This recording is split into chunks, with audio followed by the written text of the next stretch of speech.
We are going to be swinging into this one. We've had a bit of a backwards and forwards discussion. But one thing is for certain, that we are going to be kicking off this first map of this BO3 series. Looking toward WarMonkeys on their CT side, I do think that, at least from what I've been reading, and I haven't really been able to watch any of their games, so I don't necessarily know their kind of off-the-bat style. It does seem that they are almost kind of similar to Fish in one regard, that they are talented individuals. So I'm going to be looking to see what they can do as a team on the CT side of things. Yeah, the one interesting thing I have to bring in is, of course, that no matter what happens, we have either a UK team or an Iceland team going to like a decent level LAN in another country. So I'm looking forward to seeing it either way and maybe getting my Union Jack out for that event. Either way, starting off nicely, Ovka will find himself a couple of kills, and Ali has found another with the CZ. CZ, not the most common weapon in the pistol round, but it's worked for him for at least one frag, and whoa, pretty much shut down. Ovka having a really nice pistol round overall, and well, that's going to be the UK at least losing the pistol round. I've got to say, it's really disappointing, but this is actually disappointing in Valve, off of the fact that I don't think there actually is an Icelandic flag. I thought I saw it like a minute ago, and then it just changed back.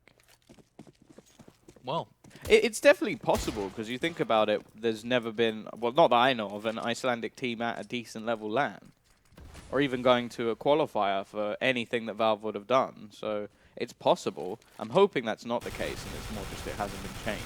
But yeah, that would be quite sad if there was no Iceland flag. A bit brutal, isn't it, when you grand scheme of things? You kind of almost turn this into a bit of a UK on UK just final. Just put Kerry Katona's face there instead. Wow. Okay.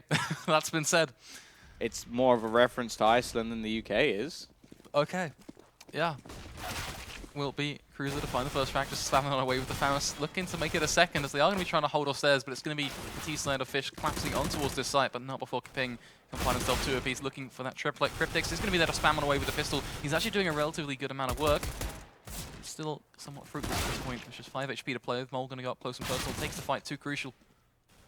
I don't know why I say crucial when it's critical, but the point still stands. Maybe just... Ah, you got the UK on the mind. Got the UK playing on the mind right now. Just don't let my dreams be memes, okay? Quite literally speaking. Isn't he Dutch? It's not actually, yeah, it's not even... Well, I mean, it's complicated because he plays in a lot of UK events, but he's actually, yeah, Dutch. So not actually a technical UK player, but depends on which way of the coin you want to argue it. Well, I thought that where you're from is just sort of where you're from. Yeah, generally. It depends on how much of a fanboy you are about the UK, pretty much, depending on how much you argue. I've been to France, doesn't mean I'm French. I mean, it depends on what sort of conversation we're having. I can rewind back 2 weeks ago. You have one relative or one friend in another country, and that makes you 50%. Yeah, no, I am 50% Bulgarian. Yeah, true story. Either way, Ali, set up, ready and waiting. This is the save coming out for Fish, and we're looking to see whether or not they are able to get at least a bomb plant in this round. They will get close and personal, and Weber will find the frag. The Molotov doing quite a bit of damage, but could allow them to get towards the site itself. It looks like Rattlesnake will just go for the plant, play it safe, and well, the CTs, they have sort of failed a little bit in this round already, losing a couple of players. Aaron will find another with the M4, and well, Cryptix has the opportunity to actually pick that one up. Means that, well, one of the only rifles left in the game at the moment is currently on that T side, and the bomb now starting to tick away. You have to wait. There's no kit on the CT side as well, so there's plenty that they need to do. Cryptix finds another. Somehow they're making this one work, and you have to wonder. Weber, he only has a Glock, still manages to find a dink, and well, eventually they do get enough. They've took their sweet, sweet time, Summer. This might actually be a little second. They've actually had a kit as well. They would have defused it with the kit. They've got it. They've got it. I think. Just. Oh no! If they used defused it with a kit, they would have had that. Iceland, please. Don't do this to me. You had a really good opportunity there. If you just took, you know, if you're confident in yourself with that kit, you would have won the round.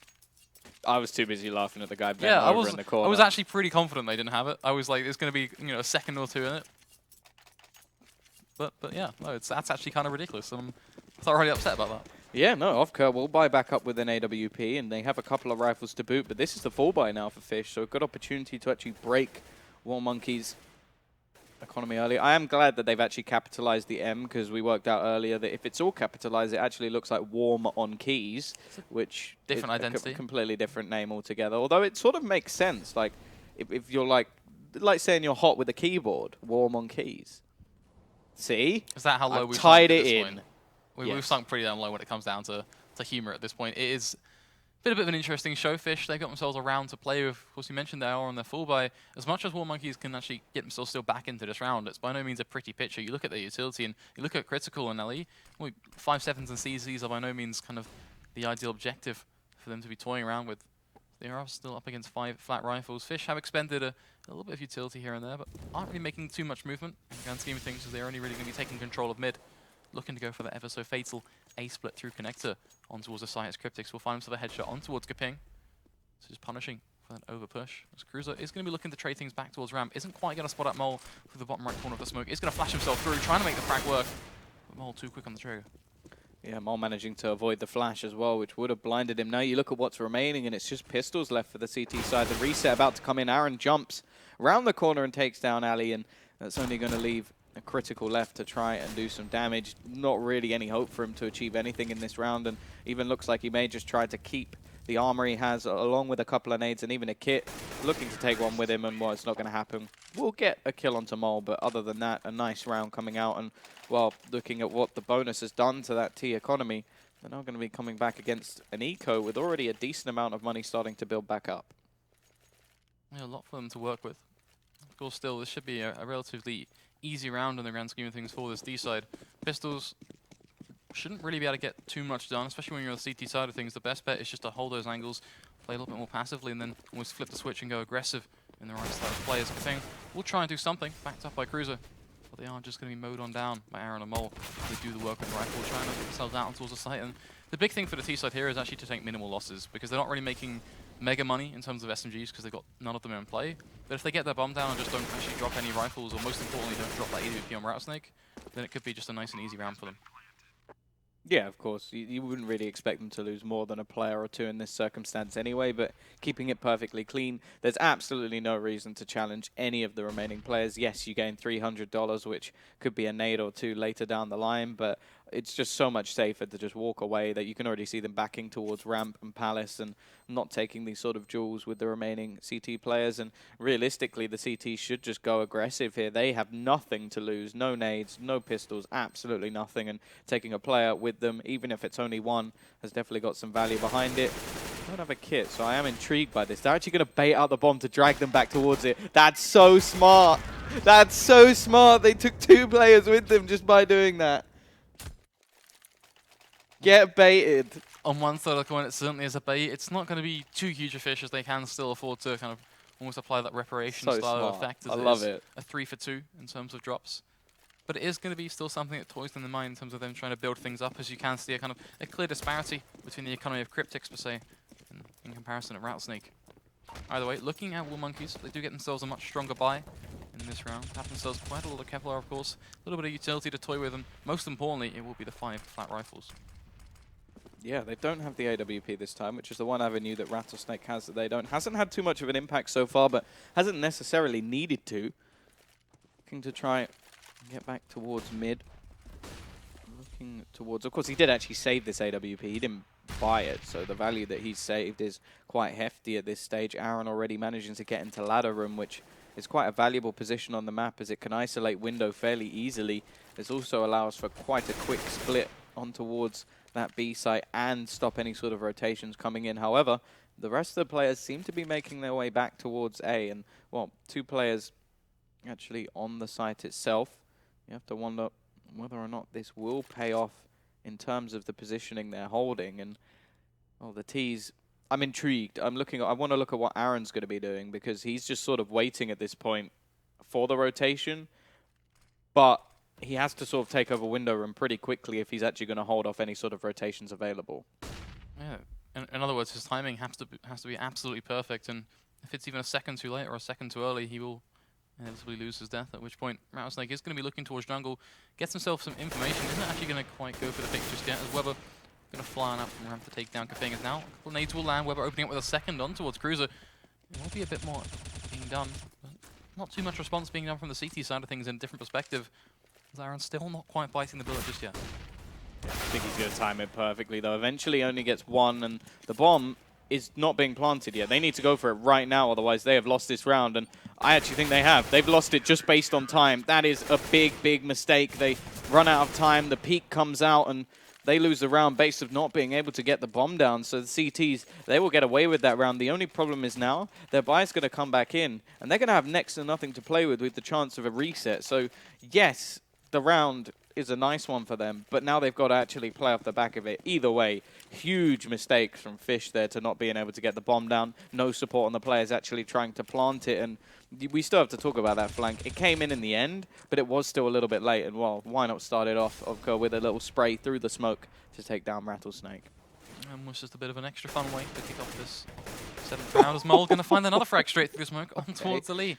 So, quite literally, there seems to be a bit of a trend of this round, straight through the smoke, just ignoring the blurred vision as they cross right through those lines. Weber has got himself some relative control in terms of mid and some information to toy with. Really isn't anyone actually contesting him from the CT side perspective. There is a bit of a kind of a rotate coming in from jungle and window, so you can kind of see almost the hover in.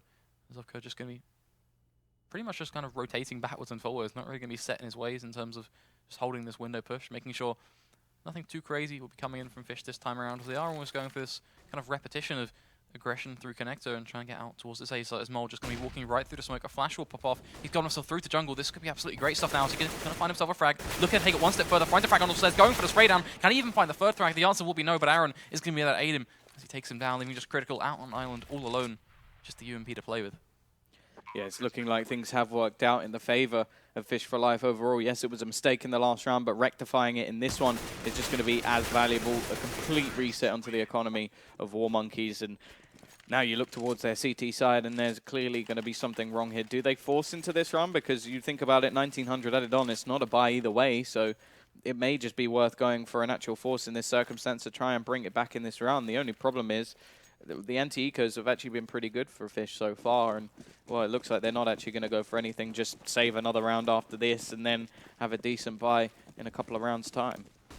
They can try and go up close and personal with these P250s, but it's almost kind of that play on words of they can go close or they can try and play it a little bit slower and then go aggressive, but no matter what, they seem to just be getting dropped by Fish one by one. They aren't really getting any ground at all. Whether even just going to confidently spray down mid, will be on the receiving end of a good chunk of damage. Still not really going to be a problem. Almost loses his life. Gets a little bit sketchy towards the end with the last bullet, but he will find the frags either way, so it's not too much of a problem. Ali left with a CZ in the corner spot. Now, this is something that most players will pre-fire. Rattlesnake, not even going to check it, so hey-ho, loses his AK and gives Ali an opportunity to actually run away, and I'd say running away would be the much better circumstance. They're going to have next to nothing in the next round. He drops a CZ, buys some Kevlar. He's actually built something for his team. He dies. Well, they're going to be in the same position next round, and he even has an opportunity, even with the aim punch, to take down Weber. So nice work from him. The only problem is now he is almost definitely dead. That was just a dumb place to stand. If he stood in the door, he might have actually had in the door. Chance, maybe, but I still think there would have been a couple of seconds where he would have probably just died after time, kind of in that fade out of the round. So either way, it's still kind of the same point nonetheless. Fish, they get themselves to 5. Can't really see too much response from the CT side of things. It's just going to be those aforementioned pistols. And again, it comes back to that point. They haven't really even been able to get even remotely close to Fish, which is a big thing in itself, because on those pistols, especially when you kind of look at what they're going for, those P250s, those 5.7s and such, they do work exceptionally well when they are kind of right in your face. Especially with the CZ, Ali can just hold an angle and basically try and bait Fish into his position. And it is actually relatively smart to go towards connector, because pretty much Fish have just been utilizing connector practically every single round in terms of just being flat out brutal. But it still comes back full circle. If WarMonkeys can't even get remotely close, their impact with these pistols is hugely limited, and I wouldn't be surprised if Fish just dropped them one by one. Yeah, the other thing is, although they do push mid quite often, I think in these anti-eco rounds, a lot of the time they've just straight pushed A and had the player holding in mid, so it will have its value. They've got the stack in a sort of decent position. The only problem is the bomb and the majority of players are now going to rotate away, and this has turned into a fake. So whether or not they keep baited in, they stay onto the site. The other thing to mention is, after witnessing a save in the last round, will Fish actually expect a buy on the board? Because it is quite unlikely or quite uncommon the teams go for a double eco, so they may be expecting some sort of buy in this round, and soon we'll realize, okay, never mind, we've taken this very carefully and maybe not needed to. Weber, a little bit lucky, he's on 1 HP, but now he's got Rattlesnake holding down the position. Actually going to switch over to his Glock to just tap away and basically hold.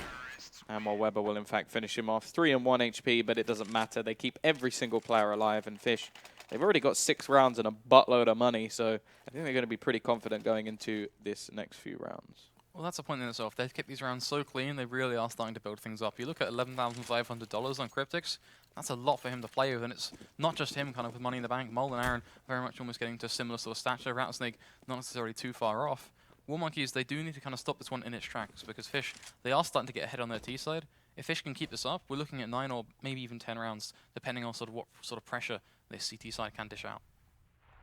Yeah, looking to see the secondary AWP position here, because there's one over towards the back of A, and then, well, actually both AWPs are on A. So this gives a good opportunity for smoke setups to be absolutely perfect. If they throw smokes over towards A, I don't think there's any real chance of something like a retake or anything really for the CT side to do. Smoke will come into window.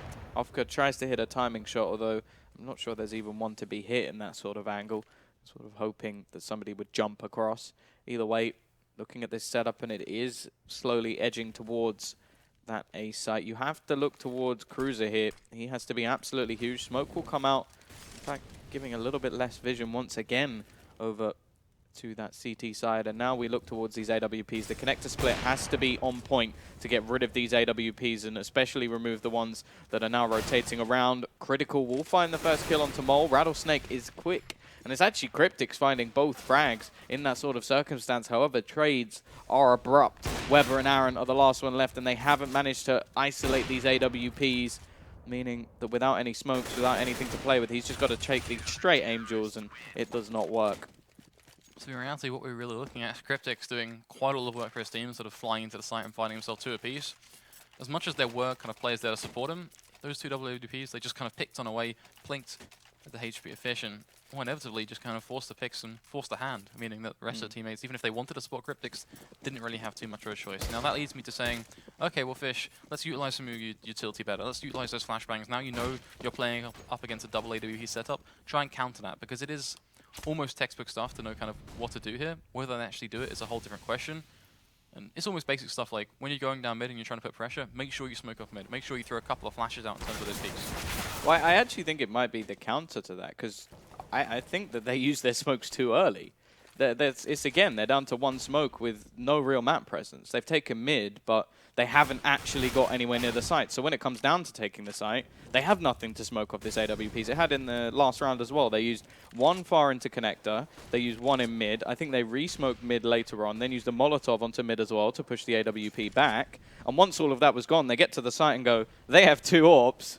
We have 1 smoke, and it just doesn't work out. In this round, at least, though, they're just picking apart their opposition.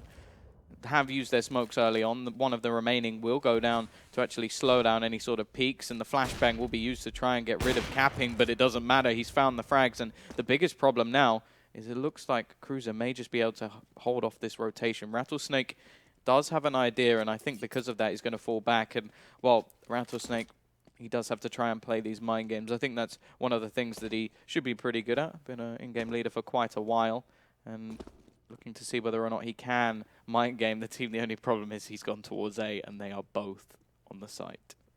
Maybe they're just ready and waiting. In fact, even holding a bit of a off-the-piece crossfire. Capping gonna miss a bit of a flick. Cruiser is gonna be there to save the day. Find the frag. And that round is a bit of an interesting one in itself, because we've spent quite a lot of time actually discussing Fish and their utility. But you can actually take utility completely out of that round, because they didn't actually lose that off the back of utility at all. It was a relatively good start from them in terms of getting some pressure down on mid and forcing one of the AWP picks out of the round. But that was also off the back of the fact that Ofco actually went rather aggressive, stood on top of window, tried to peek into underpass and lost the duel. Looking towards Fish as well, their flashbangs, well, even if they kind of flash off an angle and try and cross, we saw it on fan. They didn't actually cross. They just stood flat, wide open in the angle, kind of just dancing around the place. So in general, it's more now the point of just stretching Fish's positioning. They need to really get to grips with what they're up against. They do have a bit of a saving grace in the fact that WarMonkeys haven't been able to buy up a second AWP.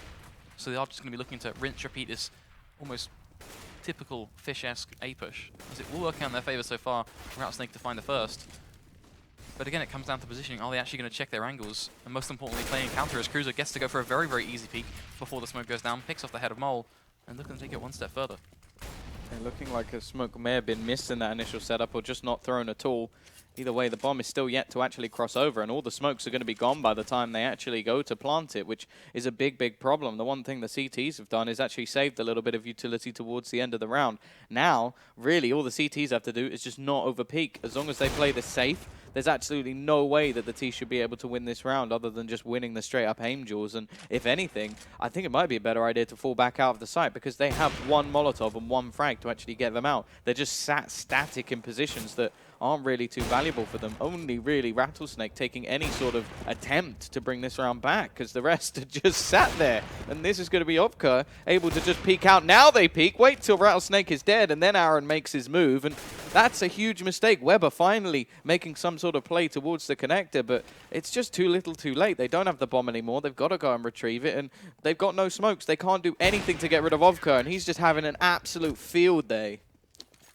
It's almost as if they try to respond off the back of that first pick from Ovka by re-peeking again. But at that point, it is kind of just a bit of a tough one to work with. I do think that as much as Fish are making some mistakes, it's also very apparent from the CT side a couple of things that they're doing.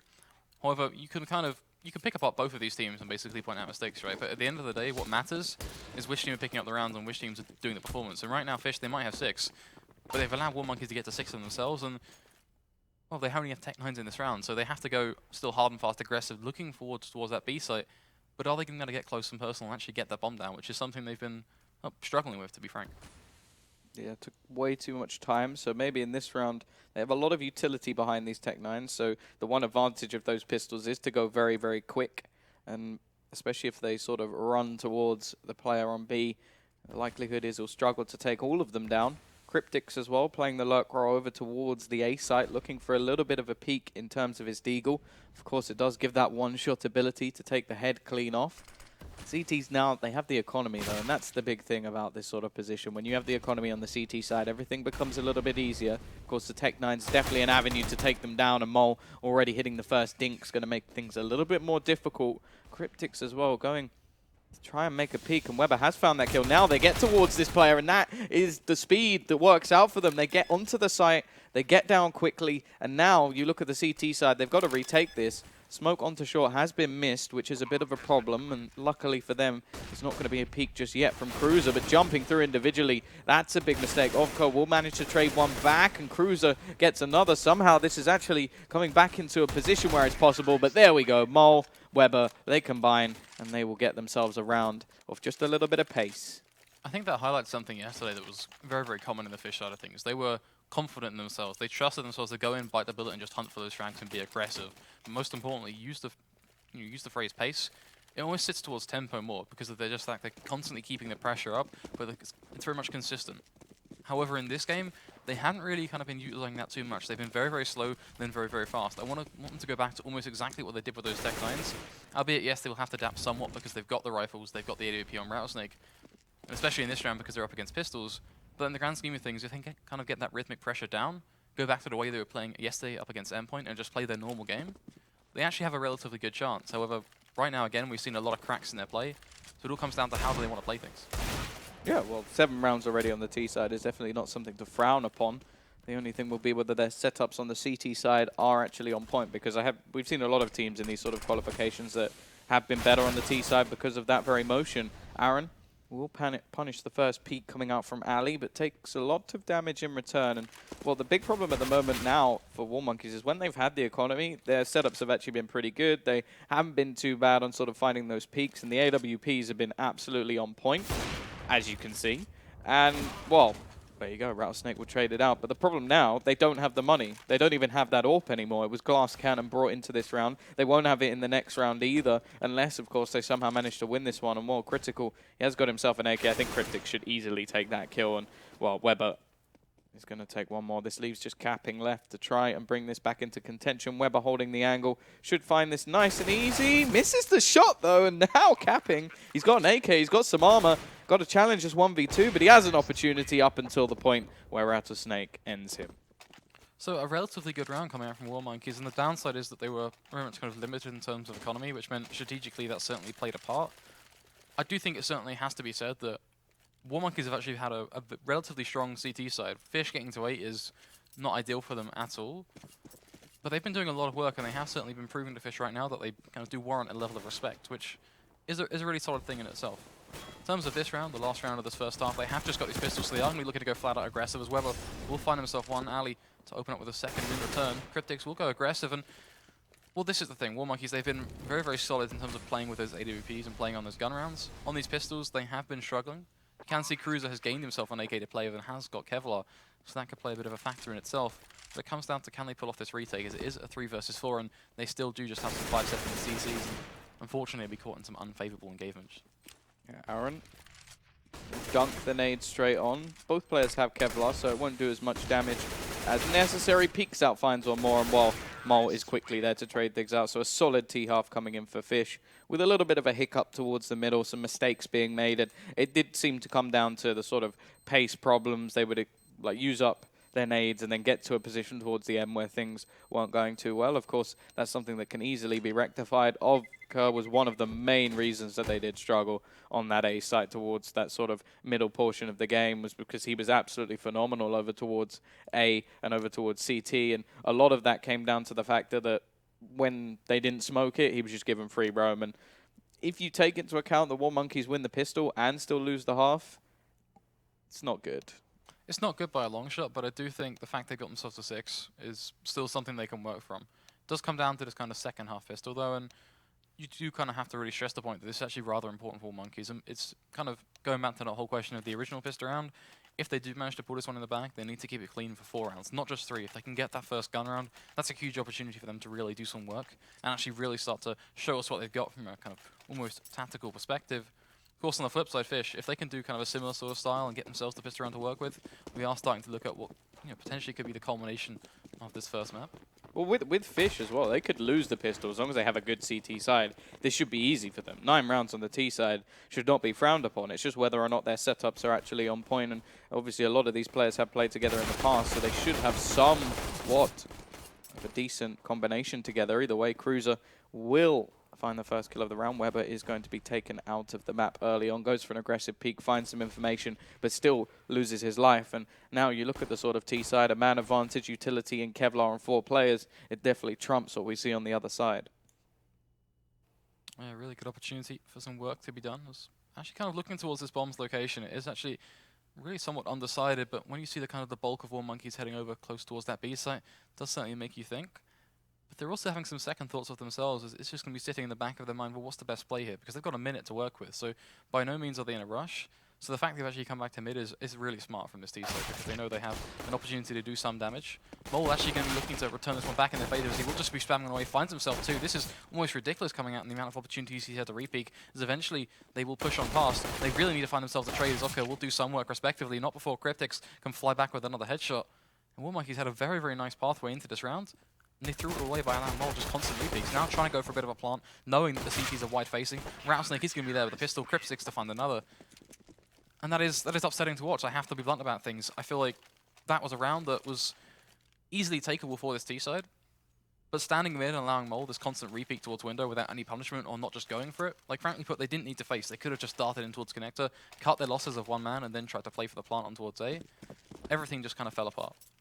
Yeah, the addition as well, where they try and go for that bomb plant, and just, I think the smoke may have tricked them into thinking the box was a little bit bigger, but the second that happens, it's easy fishing for the Fish side. Of course, we now look towards what they're going to do in this follow-up round. Took their time deciding on what they buy, and Critical has gone for some nades and doesn't have the armor, but has a Deeg instead, so definitely still has the addition there. The bomb plant is definitely viable with the setup that they're going for, but a heavy Palace rush definitely gives the opportunity over to Mole to actually take this early pick.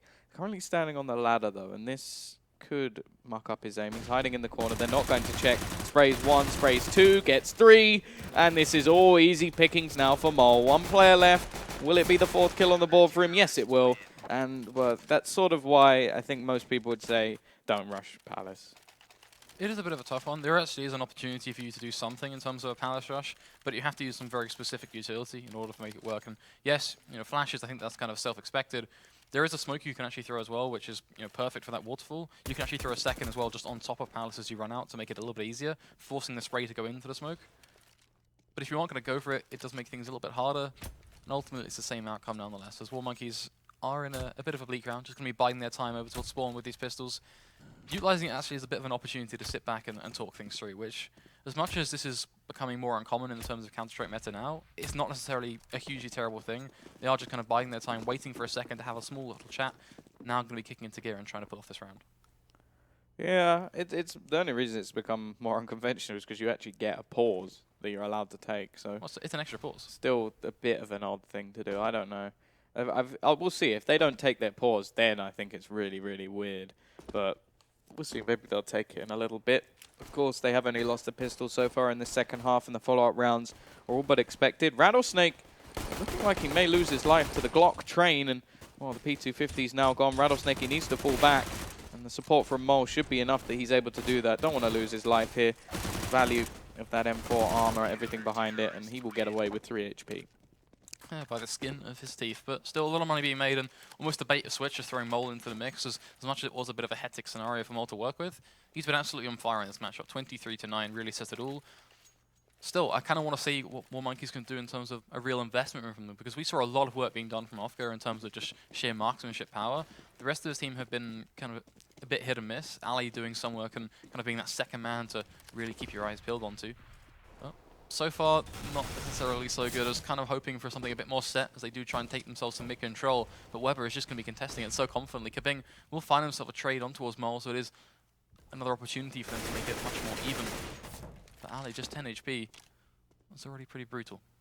Yeah, mid-control will fall, so the T's do have an avenue here, but the bomb all the way back in spawn, yet to really make the decision in which direction they will go. Of course, with lacking utility, you have to wonder whether or not a position towards B is even possible. You'd have to almost hope that nobody peeks from either connector or window, because you can only have one smoked, and then you don't really leave yourself with an avenue to go in any direction. That sort of suggests that the A hit is much more likely, but again, there's still going to be positions that will be left open by smokes, and realistically, with the amount of utility on Weber alone, the CT should be able to win this round fairly comfortably. Either way, Rattlesnake holding over towards the connection point, has to be a little bit careful from peeks from Palace and Ramp, but he does have support up close. As you can see, Aaron with the SMG. This is somewhat of a bonus round. That flashbang, absolutely perfect. Ovka, no chance to actually take the kill. And now we do look towards Aaron, ready and waiting. 35 seconds left on the clock, and the T's, they've got to go quickly. He's going to find himself one for his troubles. Critical will find himself the trade, but at this point, the time is starting to get extra rough, as Ali has a lot of work to do, and well, has to do it from his grave, as he won't quite be able to make it work. Rattlesnake find himself a second on towards Critical, practically single-handedly shutting things down as he finds himself a triplet in that round. And can't take it away from Fish. It's been a very solid performance, and a really interesting talking point in itself is that I'm not sure if you're kind of aware on the map picks and such, but this is actually WarMonkeys map pick.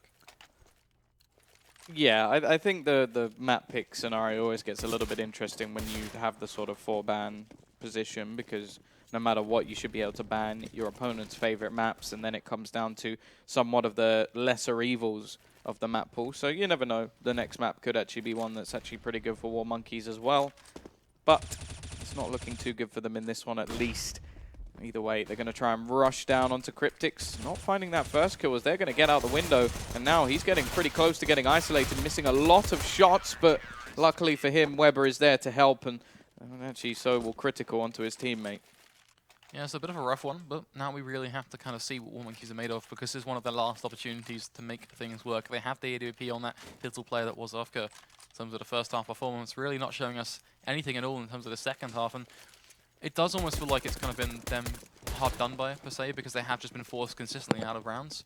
They've not already had too many opportunities to show some gun rounds, so this is kind of at least something where, even if they drop out of this map, if they can show us something nice in this round, it does give me a little bit more hope. And in terms of this round, they are actually just going for something they've been doing practically the entire half, which is a little bit of pressure in terms of mid, with Ofco just playing very passively, just going to be holding the angle for the utility to try and almost bait a bit of an aggressive push from Fish. And then just the two spread across either side of the map in terms of holding off any pushes here and there, and really not gaining any information at all. So it does kind of prompt me to the question if we should be seeing something from WarMonkeys towards the later portion, in terms of them then pushing on up and trying to get something to play with. And it does kind of give me the thought process that I reckon it will be towards the B side, especially now with the rotates coming on over. Cruiser and Ali could do quite a lot of work in trying to force the pick on towards Cryptics, I believe. But it comes down to timing as well. Yeah, looking once again like they're going to try and go for a mid to A.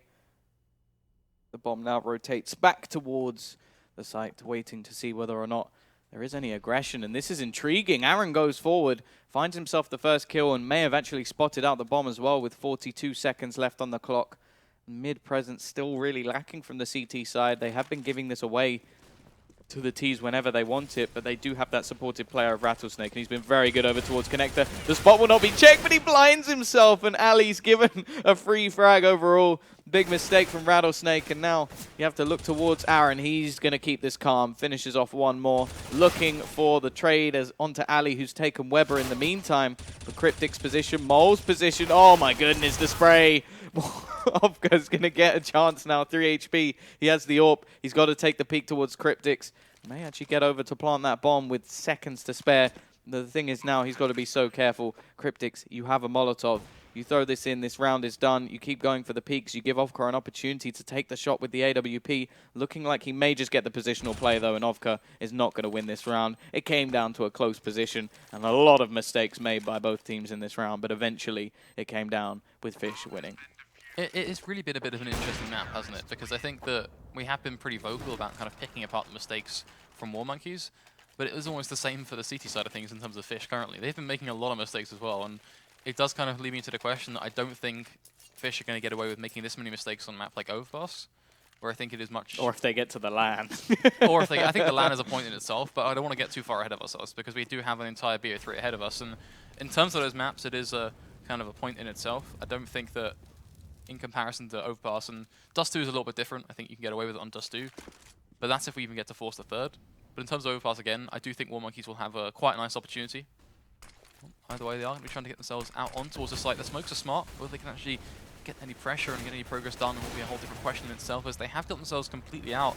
Still no response to be made. Eventually, it will be critical to find himself as first as Rattlesnake going to find himself a quick trade with the M4. The AWP picks starting to rattle in as Mole going to take down Ali. But it's just going to be a quick flurry backwards and forwards. WarMonkey just running. Back in your hole, Mole. Sends him packing towards the end of the round. A nice setup, though, from the CT side. A three-pronged attack will be coming in from all corners, and while Capping's position is not one that can be defended if you have a player from CT. Cryptic, with the retake, doesn't actually die at all in this second half, and that will be it. A 16-6 dominating performance, starting off with a brilliant T side, and either way, that is it for map number 1. We'll be back for a little bit of analysis after the break.